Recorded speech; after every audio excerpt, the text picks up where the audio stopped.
I'm so excited to be back. So glad to be here. It's like you guys were preparing for me. I didn't tell you all this last week, but every once in a while when I'm preaching, I see my eyes crossed. I have an eye problem called Duane syndrome. My left eye doesn't turn left. So when I preach, if you're on this side, I'm not preaching to you, okay? So I'm only preaching to people on my right because I can't see any of you on my left. It's also one of the reasons why I wander around a lot, because I have to come over here just to get a glimpse of the people who are here and make sure you're all staying awake, all right? So that's okay. I want you all to work with that. But if you weren't here last week we talked out of Matthew chapter 12, where we were going through the greatest commandment. Love the Lord your God with all your heart, soul, mind, strength, and love your neighbor as yourself. And I told you that this week we would do a follow-up on that and work off of that. And we're actually going to be in the book of Nehemiah. Now, you don't necessarily have to turn there today. Today, I'm going to be preaching a little bit different way. There's lots of different styles and ways to preach. The Bible actually communicates to us in a lot of different ways. The Psalms are poetry. We have books of histories and genealogies. We have plays. The book of Job is a play. The Song of Solomon is a play. We have first-hand witness accounts through the Gospels, and we have letters that are written to people. And in all these ways, the Bible teaches us about the law and the truth of God in unique and different ways. And when I preach, I try to do that as well, because honestly, all of us learn a little bit differently from other people. Some of us, my dad was a very book knowledge sort of guy, and you had to give him a set of lists to go in. But my mom was an artist, and she could look at stuff, and the visuals that she would see was a part of how God would speak to her. And so today, I just wanted to share with you the message from God in a little bit of a different way, maybe than you're not used to, but building off of what we talked last week and learning from the story of Nehemiah. So we're going to do what's called a narrative sermon. We're going to tell the story of Nehemiah. I'm not going to preach to you the story of Nehemiah, but it's not any less preaching than what I did last week. It's just done in a different way. So I want to encourage you to be a part of the story, to hear it, to listen to it, and to hear what God's speaking to you as we go. But let's go ahead and open up in a word of prayer if we could. Our Heavenly Father, God, thank you so much for allowing all of us to be gathered here today, Lord. To be blessed by the wonderful worship, Lord, and the praise band that was up here to lead us to your throne of grace. And I pray that we would in all ways be humble, that you have called us to be your servants and to be your hands and feet in this world, God, when you are indeed so much higher and so much greater than anything we could imagine. And Lord, I pray that today that we would be inspired by the story of Nehemiah. God, that he would speak into our lives, and that we would see that a person that's in the midst of maybe one of the lowest parts of his life, and his country's life, can hear a word from you, be inspired by you, become emboldened by your Spirit. God, do things that would change the world.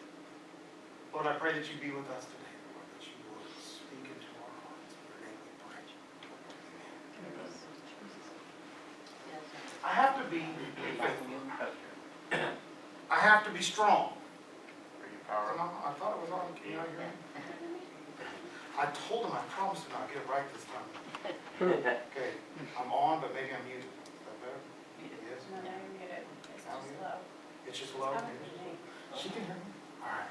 That's better. There we go. Is that better? Yeah. All right. I'm sorry. I normally just yell and scream anyway, so people can hear me.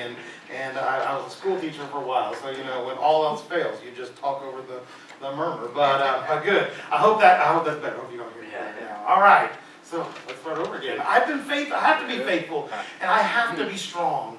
It can be hard because I'm not free to be me. See, I'm a slave. Well, I was a slave. I know I was a slave.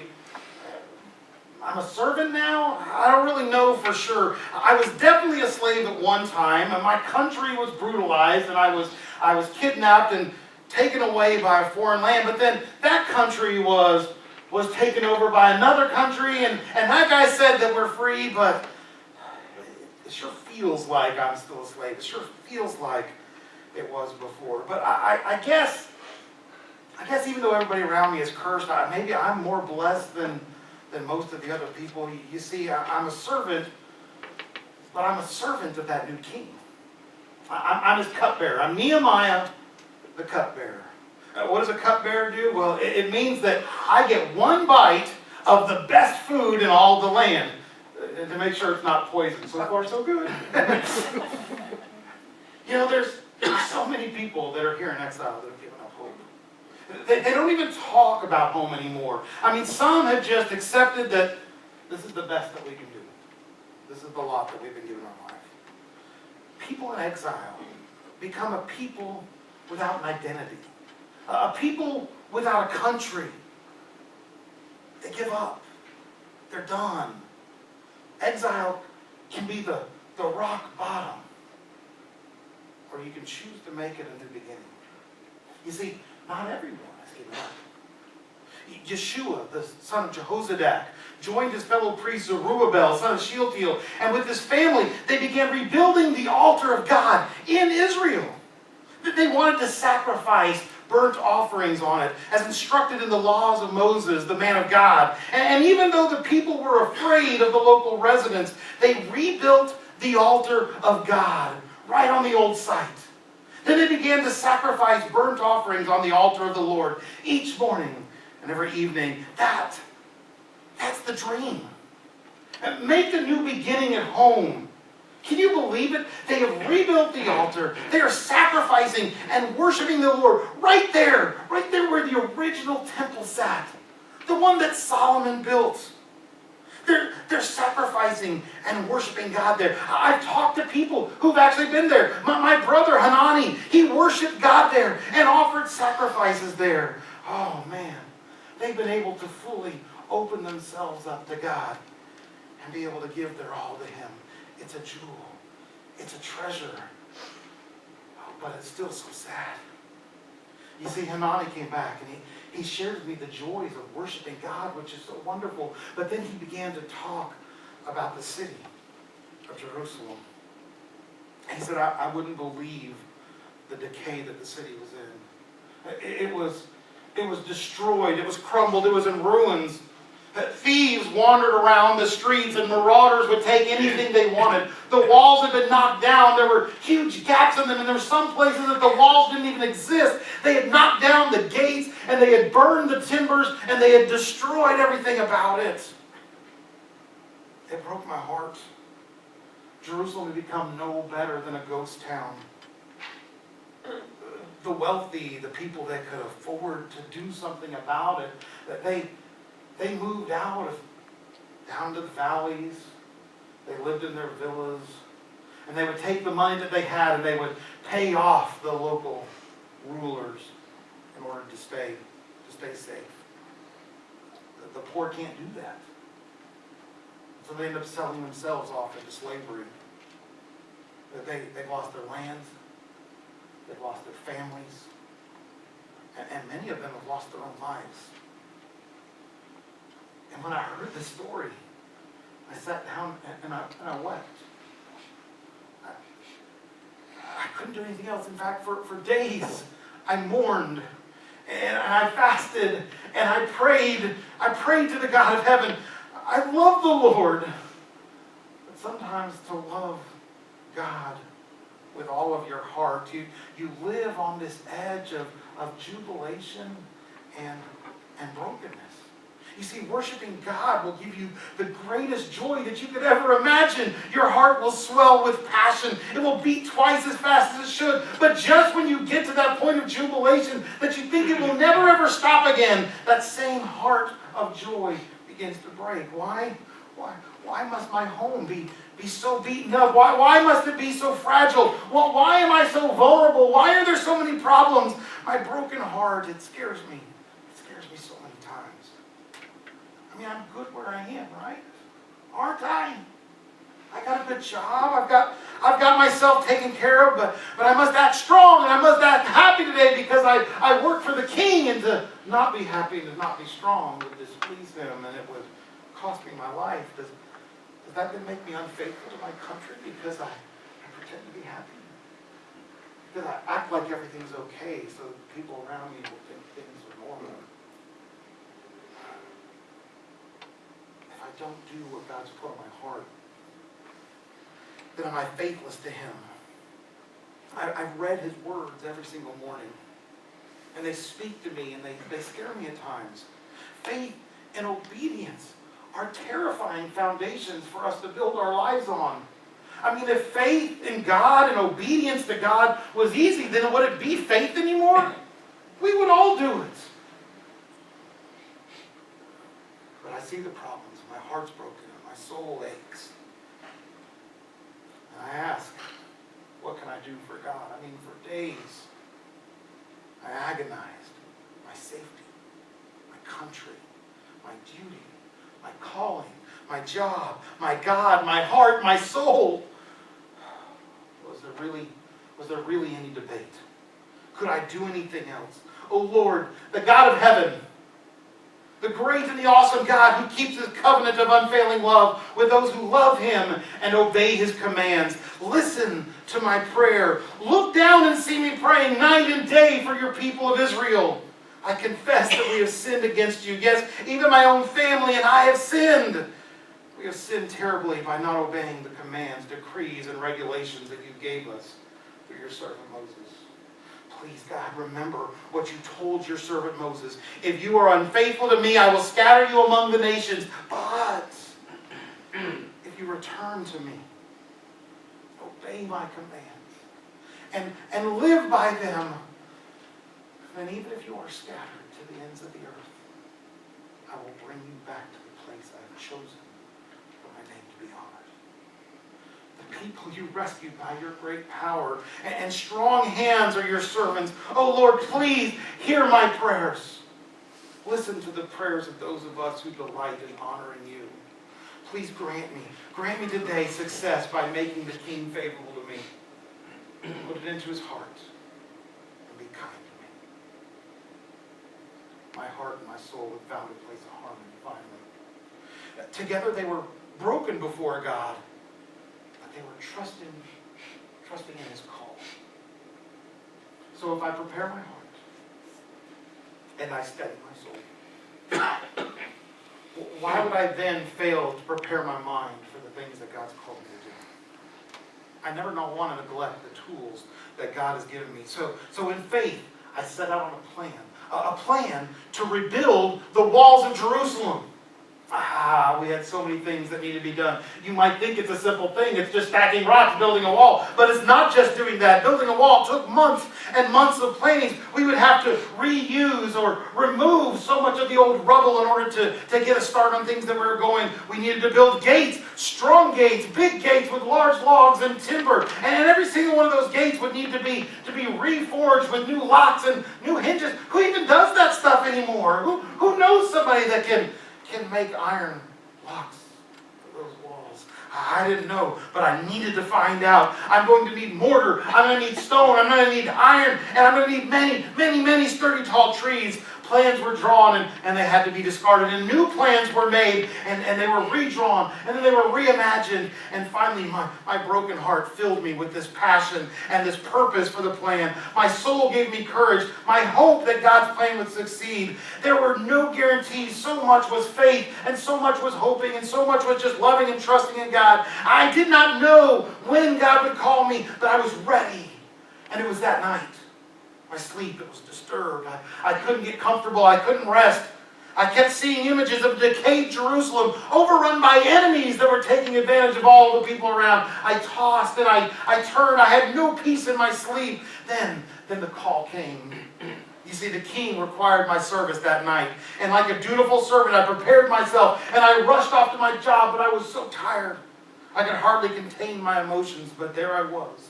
I was serving the king his wine. I had never before appeared sad in his presence. So the king asked me, "Why are you looking so sad? You don't look sick to me. You must be deeply troubled." And then I was terrified. This was it. But I replied, "Long live the king. How can I not be sad? For the city where my ancestors are buried is in ruins, and the gates have been destroyed by fire." And the king asked, "Well, how can I help you?" And with a quick prayer to the God of heaven, I replied, "If it pleases the king, And if you are pleased with me, your servant, send me to Judah to rebuild the city where my ancestors are buried."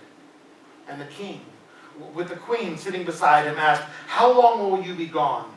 When will you return?" And after I told him how long I would be gone, the king agreed to my request. And I also said to the king, if it pleases the king, let me have letters addressed to the governors of the provinces on the other side of the Euphrates. Instruct them to let me travel safely through their territories and on my way to Judah. And please give me a letter addressed to Asaph, the manager of the king's forest, and instruct him to give me timber and wood that I needed to make the beams for the gates of the temple fortress, for the city walls, and for the house of the Lord. And the king granted me these requests, because the gracious hand of God was upon me. You see, all my plans, every detail, every resource, every name was granted to me by the king because of the grace of God. I prayed, I believed, I reasoned. Well, guess what? Now it's time to get to work. You have to understand that God's work is not always popular work. You can have the biggest heart. You can love God with the fiercest soul. You can have the sharpest mind God's ever given somebody and the mightiest strength, but that doesn't mean that life is going to be easy for you. That doesn't mean it's going to be simple. Even with the letters from the king granting me safe passage, there were still people along the ways that wanted to kill us. Even though I had access to the royal resources, things weren't easy there. We had to send armed guards ahead just to protect us on our way as we were heading to Jerusalem. And when Sanballat the Horonite and Tobiah the Ammonite officials heard of my arrival, they were very displeased that someone had come to help the people of Israel. And even with my protection, I felt in danger everywhere I went. I kept my plans on strict need-to-know basis. And I had to go to extremes in order to keep my plan moving forward. I slipped out during the middle of the night, taking only a few others with me, and I had not told anybody about the plans of God. But we rode around Jerusalem. We took no pack animals with us except the donkey I was riding on. And after dark, I went out through the valley gate, past the jackal's well, and over to the dung gate in order to inspect the broken walls. And then I went to the fountain gate, into the king's pool. But my donkey couldn't even get through the rubble there. So though it was still dark, we walked the rest of the way. I went up to the Kidron Valley instead, inspecting the wall before I turned back and entered again at the valley gate. The city officials did not know I had been out there or what I had been doing, for I had not yet said anything to anyone about my plans. I had not yet spoken to the Jewish authorities, the priests, the nobles, the officials, or anyone else in the administration. But now I said to them, "You know very well what trouble we are in Jerusalem. It lies in ruins, and its gates have been destroyed by fire. Let us rebuild the wall of Jerusalem and end this disgrace." And then I told them about how the gracious hand of God had been on me and about my conversations with the king. And they replied at once, "Yes! Let's rebuild the wall." And so we began the good work. But when Sanballat, Tobiah, and Geshem the Arab heard about our plans, they scoffed contemptuously. "What are you doing? Are you rebelling against the king?" they said. And I replied, "The God of heaven will help us to succeed. We, his servants, will start rebuilding this wall." And that's what we did. I thought it took a lot of heart to hear from God about this huge and this mighty plan. I thought it took a lot of soul to be able to trust that he could get it done. I thought it took a lot of brains to understand what I did about what he was about to do. And I thought it took a lot of strength just to get here to this ground in Jerusalem. It took my all. It took 100% of who I was. But when I got here, I realized that God has been working in me. And now all of a sudden, what was my all is not all that God's called me to give anymore. But I also found that in that process I learned to grow, and now my all is even greater than it ever was. And I love this place that God has provided. And I love the people more than I ever thought I could love them. And hundreds and thousands of people came together in order to rebuild the walls. The leaders and the priests led teams around the cities. There was even a group of people from Tekoa whose leaders wouldn't come. And they rebuilt an entire section of the wall. And when they finished, they didn't go home. They went to another part of the wall. And they continued to build. And they continued to build. Enemies started conspiring against us. But the people believed that God was there for them. And I was called to have a resolute soul that trusted like never before. And we hoped beyond all hope that I had previously imagined. And God called us again to look at the plan. And we were building the wall. And things were getting better. And it was about halfway done. But then we could see armies gathering around the city. The plan wasn't good enough. The plan didn't account for enemies at the gate. We could stop building and defend ourselves, but then nothing would get done. We could keep building and leave ourselves vulnerable, and then we would all die. We had to think up a new plan. So from then on, only half of my men worked, while the other half stood guard with spears and shields and bows and coats of mail. The leaders stationed themselves behind the people of Judah who were building the walls. The laborers carried on with their work with one hand supporting their load, and with the other hand, they held a weapon. All the builders had a sword belted to their sides, and the trumpeters stayed with me in order to sound the alarm in case anyone was under attack. The work continued, and it took all of our strength again. We worked extra hours. We worked with extra burdens. We worked to the point that many could not even afford to live, and the people complained, we must sell our children into slavery just to be able to continue the work here. There's not enough money to live, and we've already sold some of our daughters, and we are helpless to do anything about it, for our fields and vineyards are already mortgaged to others. And I realized I cannot think just about me. I can give my all to God, but if I don't look to the hurting people around me, then it's not enough. Am I really making things better if it's just about me? Nehemiah, how would you want to be treated? I should love others as I would love myself. And after thinking it over, I spoke out against these nobles and officials. And I told them, you are hurting your own relatives by charging interest when they borrow money. And then I called a public meeting to deal with the problem. And at the meeting, I said to them, we are doing all we can to redeem our Jewish relatives who have had to sell themselves to pagan foreigners. But you are selling them back into slavery again. How often must we be redeemed? And they had nothing to say in their defense. And then I pressed further, what you are doing is not right. Should you not walk in the fear of our God in order to avoid being mocked by enemy nations? I myself, as well as my brothers and my workers, have been lending the people money and grain. But now, let us stop this business of charging interest. You must restore their fields. You must restore their vineyards and olive groves and homes to them this very day, and repay the interest that you've been charging them with for they lent you for the money and the grain and the new wine and the olive oil. And they replied, we will give back everything and demand nothing more from the people. We will do as you say. And they did. And we did. And I couldn't have done this 3 years ago. I loved God then. I would even say that I was close to Him. That I loved God with my all. But we just rebuilt the capital of Israel. My heart broke. But guess what? It healed stronger than before. My soul was challenged, and I dared to believe things that I never thought was possible, and now I see it before my very eyes. My mind dreamed dreams and planned schemes beyond even my own level of understanding, and my strength lifted walls that had been knocked down for generations. And yes, that brokenness that we talked about moved back to jubilation. Once again, it was not just my joy, but it was the joy of every single person that was a part of doing the work of God. Those enslaved were free and truly became my neighbors. I gave my all to God, and God gave me more. I gave my all again, and God called me to more. I'm going to give my all to Him again and again, and see only where God can lead us. Our Heavenly Father, God, I pray that we would look at the story of Nehemiah, and God, that we would realize he was a person like us, working for the man in a job that could take his life.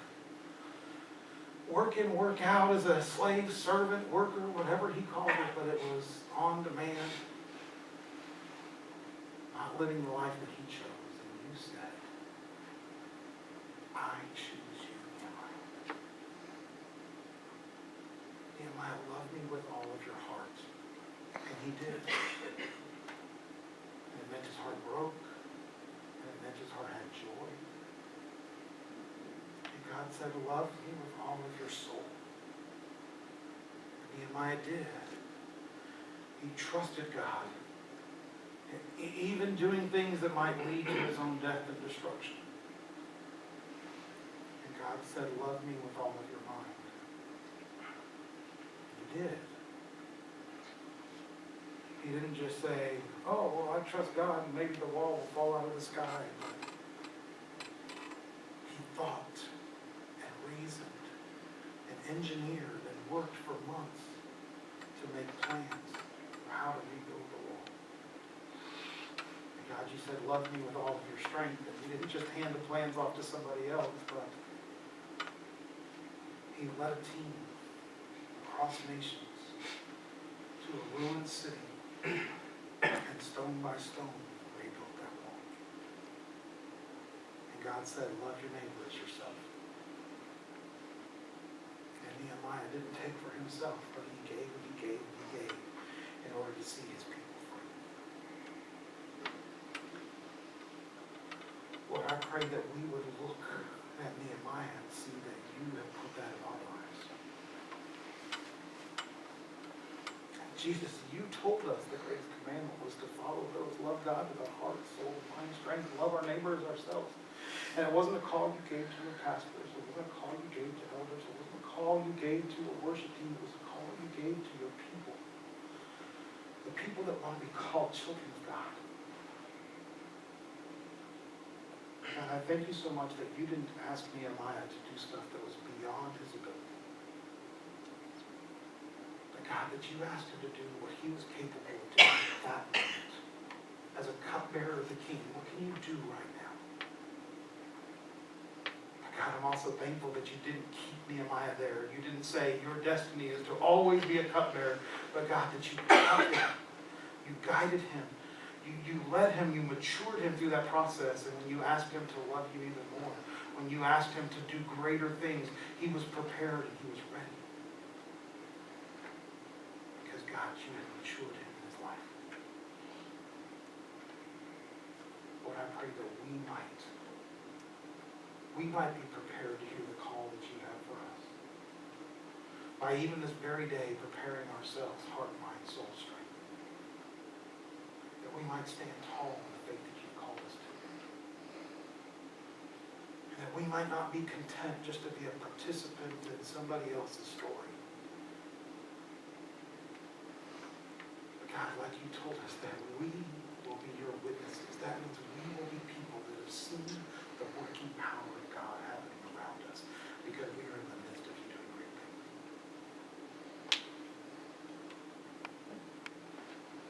Lord, I pray that you shake us at our very foundation. That our heart would break when your heart breaks, just like Nehemiah's did. And that our heart would shout for joy as we see you overcome. Our Heavenly Father, God, we love you so much. In your name we pray. Amen. I love Nehemiah's story. I love everything about it. And one of the things I like about Nehemiah's story is this is actually one of the easiest stories that I love to tell because Nehemiah actually tells it himself. I printed up some sheets that have some of the verses that I've used today and some of the things, hopefully, to encourage you to go back and read the book of Nehemiah yourself and see how he is saying those actual words. I, Nehemiah, the cupbearer of the king. He is writing those words down for you and for me to realize he is a man of God, just like you and I, responding and following him with the best of his ability. And there's nothing magical or special about Nehemiah. It wasn't like he was a superhero or anything. He was just a man that God had put in the right place at the right time, and he had called him, and that's us. For us, it may not be rebuilding an entire city somewhere. It may be rebuilding an office or rebuilding a school system that's broken down or whatever. I don't know what it is. It may be in your family. There's hurts and brokenness in your family. I don't know what it is, but I do know that God has a plan to use us to bring restoration, to bring healing, to bring salvation to the broken places in the lives around us. And I want you guys to be passionate about that. That's why we shared last week. What was Jesus' greatest commandment for us? To give our all. Is that possible? Well, he did it with Nehemiah. He did it with Paul. He did it with his disciples. He did it with so many other people. And so the question is, can he do it with us? The answer is yes.